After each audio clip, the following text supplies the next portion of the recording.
మనిద్దరం లోపల చేసింది సెక్స్ కాదే, నా ఫీలింగ్స్ని టచెస్ ద్వారా నీ మనసులోకి పంపడం అని ఆమె గుండె మీద వేలు పెట్టి చూపిస్తూ, ఇక్కడ బలంగా ఫిక్స్ అయితే నేనేం చేసినా ఛీ అని నీకు అనిపించదు.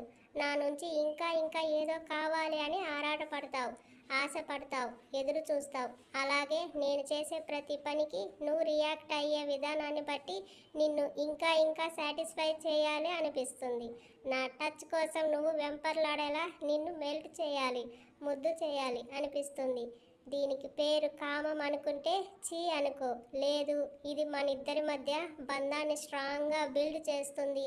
మన ఊపిరిపోయినా, మనం ఏ లోకంలో ఉన్నా, మరు జన్మలో అయినా అదే భావం మనల్ని కలుపుతుంది అని నువ్వు నమ్మితే ఇప్పటి వరకు నేను చేసింది ప్రీసియస్ మూమెంట్స్ అని ఫీల్ అవుతావు. దీనికి పెళ్ళి అవ్వాలి అనే రూల్ని నేను పెద్దగా పట్టించుకోను. ఆ రోజు నీతో సైన్ చేయించింది కూడా నువ్వెక్కడ నా చేయి జారిపోతావో అని. అంతేకాని నీ బాడీ మీద మోజుతో కాదే. నీకన్నా సూపర్ ఫిగర్లు చిటిక వేస్తే నా ముందు వాలిపోతారు, కానీ వాళ్ళని నా ఇంటి గుమ్మం వరకు కూడా రానివ్వను. మనం ఇక్కడ హార్ట్ చూపిస్తూ ఏదైతే బలంగా ఫిక్స్ అవుతామో అది లైఫ్ లాంగ్ కంటిన్యూ అవ్వాలి. కోరిక పుట్టిన దగ్గర కల్లా మైండ్ పరిగెత్తకూడదు. అలా పరిగెడితే అడవిలో ఉండే జంతువులకి, సొసైటీలో తిరిగే మనుషులకి తేడా ఉండదు. అర్థమైందనుకుంటా నేను చెప్పేది, లేక వివరంగా ప్రాక్టికల్గా చేసి చూపించాలా? ఇవన్నీ నన్ను చూసిన ముందే రోజే అనిపించాయా నీకు? అస్సలు ఎప్పుడు చూసావు నన్ను? అతని మాటలకి మనసు సీతాకోక చిలుకలు అవుతుంటే అతిశయంగా అడిగింది. ఆ రోజు సందీప్తో కారులోంచి దిగి వెళ్ళిపోయావు చూడు, అప్పుడు నీ సాలిడ్ సాఫ్ట్ హిప్ మీద కోబ్రా లాంటి జడ ఊగుతుంటే నా హార్ట్ స్కిప్ అయ్యింది. అక్కడ నిన్ను తీసుకెళ్ళి ఏదో చేయాలనిపించింది. చెప్తుంటే మహిదర్ నోటిని రెండు చేతులతో మూసేస్తూ, సిగ్గు లేదురా నీకు అంది సిగ్గుల మొగ్గవుతూ. సిగ్గుపడితే ఈ ఫీలింగ్స్కి బ్రతుకు ఉండదే. అప్పుడు జరిగే సంభోగం ఒక మిషన్లా ఉంటుంది, కానీ మనిషి మనసుతో చేసే హార్ట్లా ఉండదు. బాబు ఇక వద్దు, నువ్వు ఇలా చెప్తుంటే నాకు టెంప్ట్ అవుతుంది అని సిగ్గు విడిచి చెప్పిన ఆమె నోటిని తన నోటితో మూసేశాడు. కోరిక ఎగిరిపడే అలలుగా ఆకాశాన్ని తాకేలోపే నేలను చేరినట్టు ఆమెలో ఫీలింగ్స్ని పెంచాడు. కవ్వించడం, కైపెక్కించడం ఆడవాళ్ళకి మాత్రమే సాధ్యమని అనుకున్నావా? ఇన్ని రోజులు ఇక్కడ ఉన్నన్ని రోజులు ఇలాగే నీ ఫీలింగ్స్ ఎవరెస్ట్లా పైకి లేపి పాతాళానికి తోస్తాను. పెళ్ళి జరిగి నా పక్కలోకి ఎప్పుడు రావాలని నువ్వు తహతహలాడేలా చేస్తా చూడని దొండపండులా ఊరిస్తున్న పెదవిని కొరికి వదిలాడు. నోట్లో అన్ని బండబూతులు పచ్చిగా తిట్టుకుంటూ అతని గుండెల్లో ఒదిగిపోయి పడుకుంది. మహిదర్ లేచేసరికి టేబుల్ మీద డ్రెస్తో పాటు తన్వి దగ్గరికి వెళ్తున్నా ఫ్రెష్ అయ్యిరా అన్న స్లిప్ కూడా కనబడింది. చిన్నగా నవ్వి వెళ్ళాడు షవర్కి. రెడీ అయ్యి తన్వికి ట్రీట్మెంట్ జరిగే ప్లేస్కి వెళ్ళాడు మహి.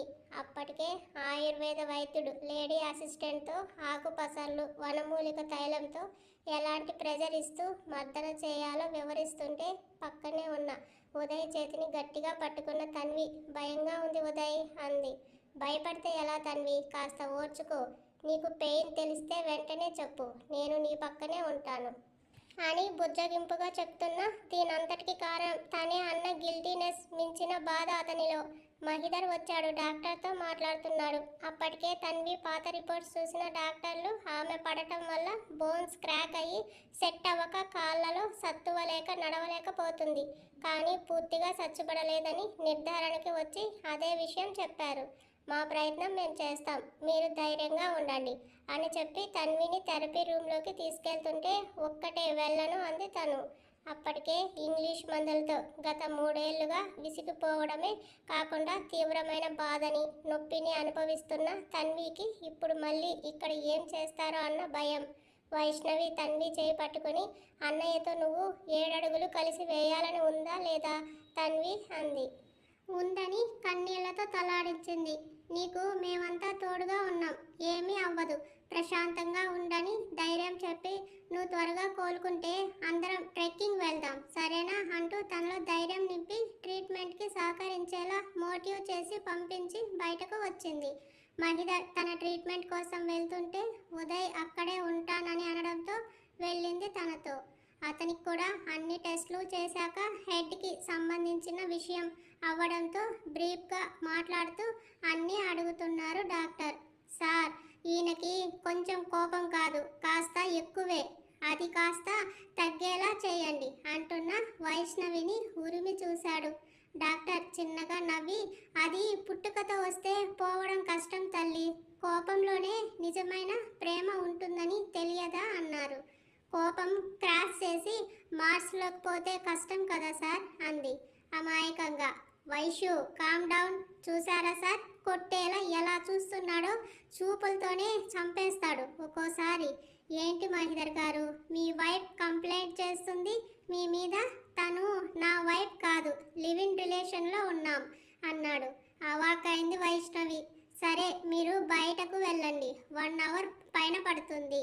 అప్పటి వరకు గార్డెన్లో అలా తిరిగి రమ్మని వైష్ణవిని పంపించి, మీ ఇద్దరు నిజంగానే వైఫ్ అండ్ హస్బెండ్ కాదా అన్నాడు మహిదర్ తల మీద స్టిచెస్ చూస్తూ. అఫీషియల్గా ఇంకా కాలేదు అన్నాడు. ఫిజికల్గా లేదు. గుడ్, మీకు ప్రస్తుతానికి అదే మంచిది. ఆ టైంలో కలిగే అనుభూతికి కూడా మెదడు ఎక్కువ రియాక్ట్ అవుతుంది కనుక నరాలు ప్రెజర్కి గురై పెయిన్ తెప్పిస్తాయి. మీకు పూర్తిగా క్యూర్ అయ్యే వరకు పర్సనల్ లైఫ్కి దూరంగా ఉండాలని చెప్తూ చెక్ చేశాక అసిస్టెంట్తో Kerala special head massage oil తెప్పించి అతనికి మసాజ్ చేయడం స్టార్ట్ చేశారు. అన్నయ్య, మీరు దిగులు పడకండి. ఫ్రెండ్స్ ఇద్దరు కొన్ని రోజుల్లో ఆరోగ్యంగా తిరిగి వస్తారు.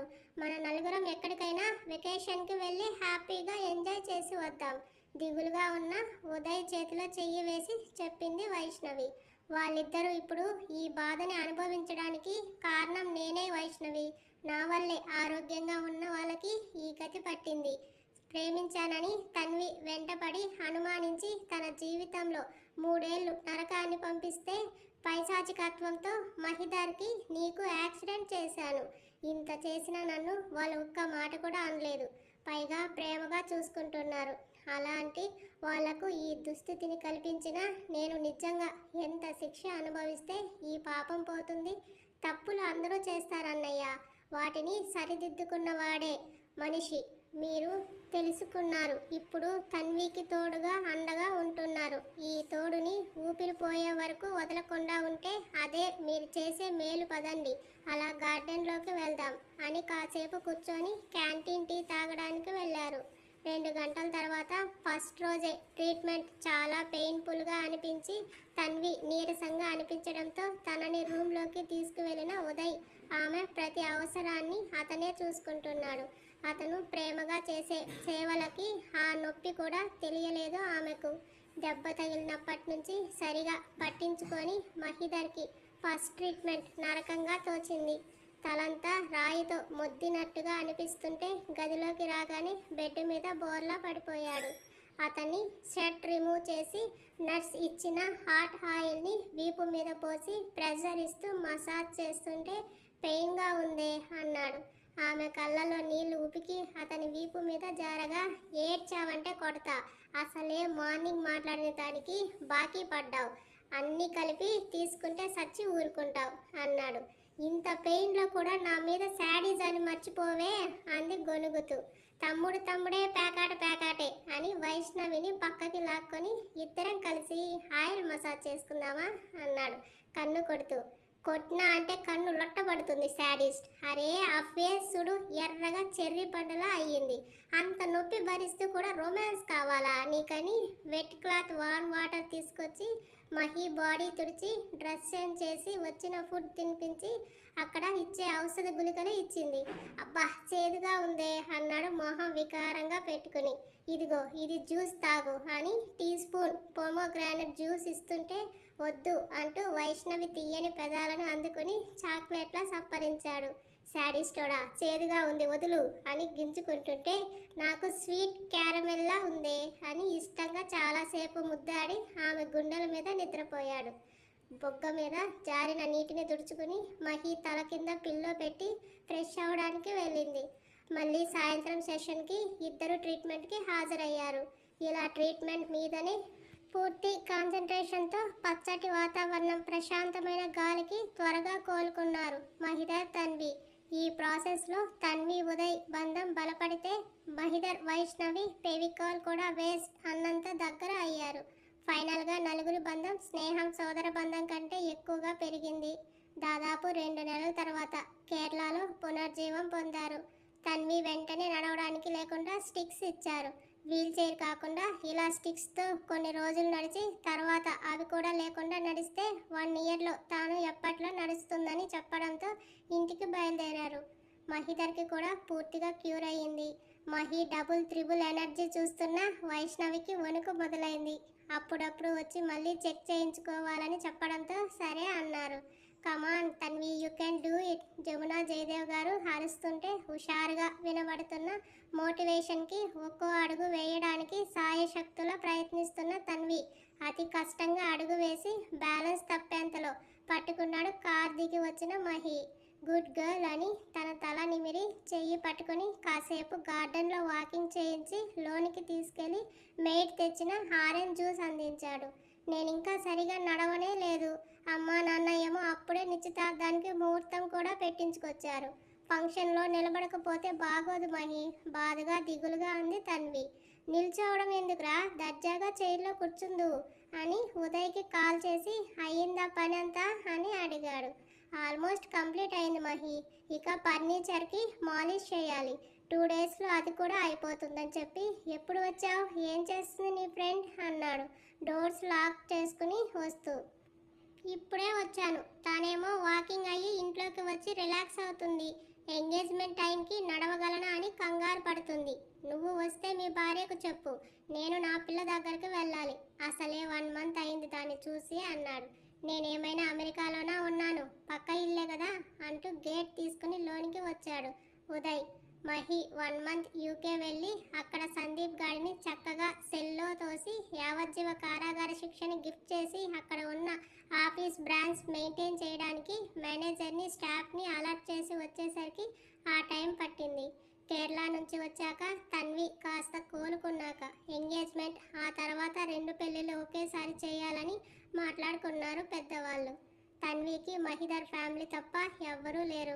అందుకే అన్నీ తామే చూసుకుంటామని ఉదయ్కి చెప్తే పెళ్ళి అయ్యాక తన ఇంట్లోనే ఉదయ్తో కలిసి ఉండాలని అంది తన్వి. అతన్ని ప్రేమ కోసమే కదా అంత బాధను సైతం భరించింది ఆమె. సరే అన్నాడు ఉదయ్ కూడా. అయితే పెళ్ళి అయ్యే వరకు వైష్ణవి తమతో ఉంటుందని సాంప్రదాయబద్ధంగా అన్నీ జరగాలని సుబ్రహ్మణ్యం ప్రసన్న గారు అడగడంతో వాళ్ళ రిచువల్స్కి పెద్దవాళ్ళకి విలువ ఇస్తూ సరే అన్నాడు మహి కూడా. వైష్ణవికి అస్సలు ఇష్టం లేదు అతన్ని వదిలి వెళ్ళడం. సందీప్ పని పూర్తి చేసి అక్కడి ఆఫీస్ పనులు కూడా బ్రాంచ్ హెడ్కి అప్పగించి వస్తానని మహిధర్ చెప్పడంతో సరే అంది ఆమె అయిష్టంగానే. ఉదయ్ రావడంతో మహిధర్ వెళ్ళిపోతే ఆమెకు బాత్ చేయించడానికి గదిలోకి తీసుకువెళ్ళాడు ఉదయ్. అతను వచ్చిన క్షణం నుంచి తన ప్రతి అవసరం చేస్తున్న ప్రతిసారి ఆమె కళ్ళు నిండుకుండలా మారుతాయి. అతను మాత్రం చిన్న పిల్లలను చూసుకుంటున్నట్టే జాగ్రత్తగా కేర్ చేస్తున్నాడు. 10 రోజుల్లో జరిగే నిశ్చితార్థం తర్వాత జరిగే పెళ్లి కోసం ఇంటికి పెయింట్స్ వేయించారు వైష్ణవి వాళ్ళు. అంతకు ముందే కింద ఉన్న మొక్కల్ని కూడా డాబా మీదకి చేర్చిన వైష్ణవి నిన్నటి రాత్రి తొలకరి జల్లులు కురిసి చలికి వణుకుతూ సూర్యుని వెచ్చదనం కోసం ఆశపడుతున్నట్టు ఉన్న వాటిని చూస్తూ, మీరు ఆ సూర్యుని కోసం చూస్తుంటే నేను నా సూర్యుడి కోసం వెయిట్ చేస్తున్నా అని ప్రేమ విరహంతో మనసంతా ఎలాగో అవుతుంటే పనిలో పడింది. పనిలో పడి నిన్న వాటర్ వేయలేదు, కానీ వాన రావడంతో అమ్మయ్య అనుకుంటూ తేలి మబ్బుల ఆకాశాన్ని దాచేయడం చూస్తూ చల్లని పిల్లగాలులు వీస్తుంటే మరీ గుర్తు వచ్చాడు మహిధర్. ఇక్కడికి పంపించాడని అలిగిన ప్రతి క్షణం అతని తలపుల్లో కాపురమే చేసేస్తుంది ఆమె. అతను వచ్చి తనని చుట్టేసినట్టు, బుగ్గ మీద ముద్దు పెట్టి కొరికి కౌగిలి బిగించినట్టు. ఉఫ్, నా మనసుని మెదడుని ఖరాబ్ చేసేశాడు శాడిస్ట్ అని మురిపెంగా తిట్టుకొని విరబూసిన చామంతులను కోస్తూ మనసులో రేగిన భావాలను అదుపు చేస్తుంటే వెనుక నుంచి హత్తుకుని మెడ వంపుల్లో ముద్దు పెట్టుకున్నాడు. అతని గరుకు గడ్డం తగిలి చేతిలో చామంతులు వదిలేస్తే వెయిట్ చేస్తున్నావా నా కోసం అన్నాడు తీయని కంఠంతో చెవిలో మెల్లిగా. ఎప్పుడొచ్చావు మహి? నడుముని చుట్టేసిన చేతిని అపురూపంగా తడుముతూ అడిగింది. అది నిజమా కాదా అనే సంశయంతో. ఈ మధ్య ఆమెకి అతని ఆలోచనల్లో సమయమే తెలియడం లేదు. మరి తల్లి కాఫీ తెమ్మని చెప్తే మంచినీళ్ళు ఇస్తుంది, ముగ్గు పెట్టవే అంటే నీళ్లు పడుతుంది, ప్రసన్న గారి తల మీద మొట్టి తిడితే తప్ప ఇహలోకి రావట్లేదు, పెళ్లి గురించి ప్రేమించిన వాడితో పంచుకునే జీవితాన్ని గురించి కలలు కనే ఏ కన్నెపిల్లకైనా మనసుతో ఆలోచనలతో జరిగే తీపి యుద్ధమే అది. ఎప్పుడు వస్తావురా అని ఎన్నిసార్లు కలవరించిందో తనకే తెలియదు. ఆమె ఇంకా భ్రమలోనే ఉందని నడుము ఒక్కసారిగా నొక్కి వదిలాడు. శాడిస్ట్ అని శివంగిలా అరవబోతున్న తన పెదాలు ముడేసి నెల నుంచి తాకక నిండుగా ఉబ్బి ఉన్నాయి కదే ఇవన్నీ.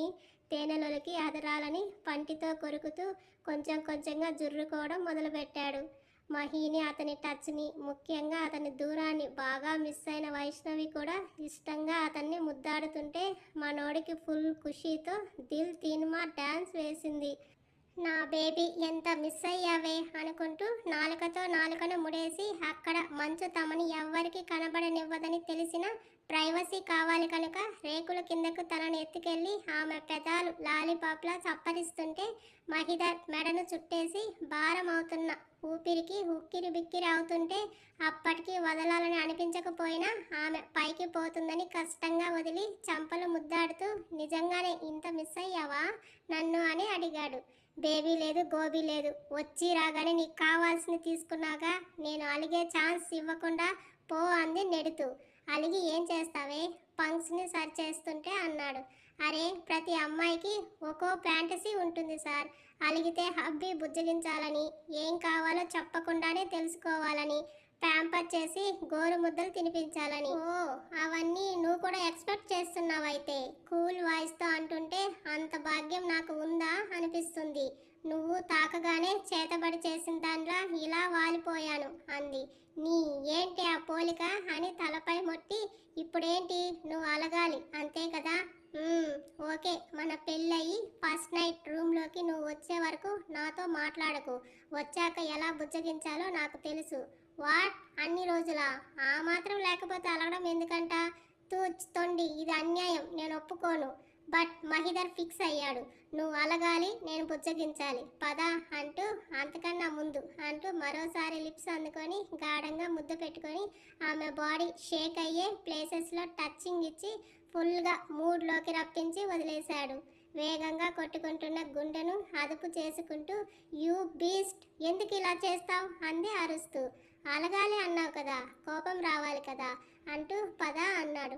ఎక్కడికి అడుగుతూ జుట్టు కొప్పు పెట్టుకుంటే సూర్యుని లేత కిరణాలు ఆమె మేని మీద పడి రిఫ్లెక్ట్ అవుతుంటే హార్ట్ మీద రబ్ చేసుకుంటూ పొందికగా ఉన్న అందాలకు టెంప్ట్ అవుతూ డీప్ బ్రీత్ తీసుకొని షాపింగ్కి, ఎంగేజ్మెంట్కి బట్టలు వద్దా అన్నాడు. ఓ అవును కదా మర్చిపోయాను అంటున్న తనతో నువ్వు అలిగావు మర్చిపోయి నార్మల్గా మాట్లాడి తన్నులు తినకు రా అని వెళ్ళాడు కిందకు. వైషు ఏంటే ఇలాంటోడికి దొరికావు, నీకు ఉందే ముందు ముందు అని ముద్దుగా మురుస్తూ కిందకు వెళ్ళింది. కాబోయే అల్లుడికి మర్యాదలు చేయడంలో ప్రసన్న గారు మునిగితే మామతో మాటలతో బిజీ అయ్యాడు మహి. వేడివేడి అల్లం pesarattu with tomato chutney, after that masala chai తాగి వైష్ణవి మహిదర్ షాపింగ్కి స్టార్ట్ అయ్యారు. పెళ్ళికి అందరూ వెళ్తామనడంతో నిశ్చితార్థంకి మేమే సెలెక్ట్ చేసుకుంటామని చెప్పడంతో వాళ్ళు సరే అన్నారు. మహిదర్ ఫ్రెండ్ ఒకరు నడుపుతున్న బోటిక్ పెళ్ళిళ్ళకి ఫంక్షన్స్కి అక్కడ స్పెషల్గా డిజైన్ చేస్తారు. మరి తన్వి ఉదయ్ అన్నయ్య వాళ్ళకి అంది. వస్తారులే రా అని లోనికి తీసుకెళ్ళి తన ఫ్రెండ్ను పరిచయం చేశాక చెప్పాడు అకేషన్ గురించి. అతని అసిస్టెంట్ ఒక ఆమె వచ్చి డజన్స్ కొద్దీ డిజైనర్ లెహెంగాస్ని వైష్ణవికి చూపిస్తుంది. ఎన్ని చూసినా ఏం తీసుకోవాలో అర్థం కాలేదో ఆమెకు. తనని మిర్రర్ ముందు నిల్చోబెట్టి ఒక్కో సెట్ పైన వేసి చూపిస్తుంటే తనకి నచ్చిన parrot green colour full cut work lehenga నచ్చిందని చెప్పి ఓకే చేసింది. తనకి మ్యాచింగ్గా మెరూన్ కలర్ షేర్వాణి తీసుకున్నాడు మహి. ఉదయ్ తన్వి కూడా రావడంతో వాళ్ళకు కూడా సెలెక్ట్ చేశాక నలుగురు జ్యువెలరీ షాప్కి వెళ్ళి వాటికి మ్యాచింగ్గా డైమండ్ సెట్ తీసుకుంటున్న మహిని ఆపుతూ అంత కాస్ట్ ఎందుకు అంది కంగారుగా. వాట్ కాస్ట్ ఏంటి, ఇది మన లైఫ్లో ప్రీషియస్ టైం, ఎంతైనా పెట్టచ్చు. నువ్వు అన్నీ క్లోజ్ చేసి సైలెంట్గా ఉండని నెక్ సెట్ ఆమె నెక్కి పెట్టి చూస్తూ పర్ఫెక్ట్ అని డైమండ్ రింగ్స్ కూడా తీసుకున్నాడు. ఆల్రెడీ తన్వి ఉదయ్ కూడా తీసుకోవడంతో లంచ్కి రెస్టారెంట్కి వెళ్ళి తిన్నాక తన్వి ఉదయ్ ఇంటికి వెళ్ళిపోతే వైష్ణవిని ఇంటి దగ్గర డ్రాప్ చేయడానికి వచ్చాడు మహి. దాదాపు కోటికి దగ్గర ఉన్న డైమండ్ హారం, గాజులు, జుంకాలు, రింగ్స్, లక్షల్లో డ్రెస్ అవన్నీ చూస్తుంటే వైష్ణవికి తన స్టేటస్ ఏంటని మళ్ళీ మెదడు తొలిచేయడం స్టార్ట్ చేసింది. ఆమెను ఓ కంట గమనిస్తూనే ఇంటి ముందు కార్ ఆపి దిగుతున్న తనని ఆపి, ఏంటి ఫేస్ అలా పెట్టావు, నచ్చలేదా చెప్పు, వేరే డిజైన్స్ తీసుకుందామని అన్నాడు చివాలన చూస్తూ. అంత కాస్ట్ అవసరమా అని నేను ఫీల్ అవుతుంటే నచ్చలేదని అంటావా, నిన్ను అని కొడుతుంటే కాస్ట్ ఎక్కువ అని ఫీల్ అవుతున్న ఆమెని ఒళ్ళోకి తెచ్చుకొని మహిదర్ పిల్లవి, కాబోయే పెళ్ళానివి, ఆ మాత్రం లేకపోతే ఎలా అంటూ నడుం చుట్టూ చేతులు పెనవేశాడు. ఏమో నాకే ఇంకా ఇవన్నీ అలవాటు అవ్వలేదని అనిపిస్తుంది మహి. 25 మధ్య తరగతి లైఫ్ 10 నెలల్లో మారిపోతుందా? ఎందుకు మారదు? పెళ్ళైతే అమ్మాయి ఇంటి పేరు మారినట్టే స్టేటస్ కూడా మారుతుంది. భర్తకి అత్తింటికి తగ్గట్టు అమ్మాయి తనని తాను మౌల్డ్ చేసుకుంటుందని తెలియదా నీకు? ఇలాంటి పిచ్చి పిచ్చి ఆలోచనలు పెట్టుకుని నాకు టెంపర్ లేపి టెంప్ట్ చేస్తే ముందు శోభనం చేసుకుని తీరిగ్గా పెళ్లి కానిస్తా. నువ్వు చేసినా చేస్తావని నేను అలిగా, నన్ను వదులు అంది. అబ్బా భలే గుర్తొచ్చిందే అంటూ పెదవులతో మెడ మీద ముగ్గులు వేస్తుంటే అబ్బా వదలరా అంది వదల్లేక. నచ్చలేదా బేబీ? హస్కీగా అడుగుతూ ముందుకు తిప్పుకొని ఏదో చెయ్యడానికి చూస్తున్న అతన్ని నెట్టేసి కార్ దిగి ఇంట్లోకి పరిగెత్తింది. రొమాంటిక్ సైకో చంపుతున్నాడని ఆయాస పడుతూ వస్తున్న కూతుర్ని వెనక 2 చేతుల నిండా బ్యాగ్స్ అన్ని తనే తీసుకొస్తున్న మహిని చూసి, అబ్బాయి చేత బ్యాగులు మోయిస్తావే వైషు అని రుద్రతాండవం మొదలెట్టారు ప్రసన్న గారు. హుష్, అటు శాడిస్ట్ మొగుడు, ఇటు మాతాశ్రీ నన్ను ఫుట్బాల్ ఆడుకుంటున్నారని వాపోయింది. చూడండి అత్తయ్య, పట్టుకోవే అంటే కోరి చేసుకుంటున్నావు, ఆ మాత్రం మోయలేవా అని ఊపుకుంటూ వచ్చేసిందని ఇన్నోసెంట్గా అత్తగారికి కంప్లైంట్ చేస్తున్న మహిని ఆమె నోరు తెరుచుకొని చూస్తుంటే కూతుర్ని చూపులతో చంపేసేలా చూసింది ప్రసన్న గారు. అమ్మ నేను అలా అనలేదు అని తను చెప్పుకోకముందే ఆకలిగా ఉంది, తిందామని అన్నా డబ్బులు వేస్ట్, ఇంట్లో మార్నింగ్ చేసిన పెసరట్టు పెడతారా అని లాక్కొచ్చింది అని మరో కంప్లైంట్ క్యూట్గా ఇచ్చి కళ్ళు తిరుగుతున్నాయి, కాళ్ళు లాగుతున్నాయి, నేను ఇంటికి వెళ్తాను అత్తయ్య అన్నాడు. బాబు అమాయకమైన ఫేస్ చూడగానే వైషు అని భద్రకాళిలా వైష్ణవి మీదకి వచ్చింది ప్రసన్న.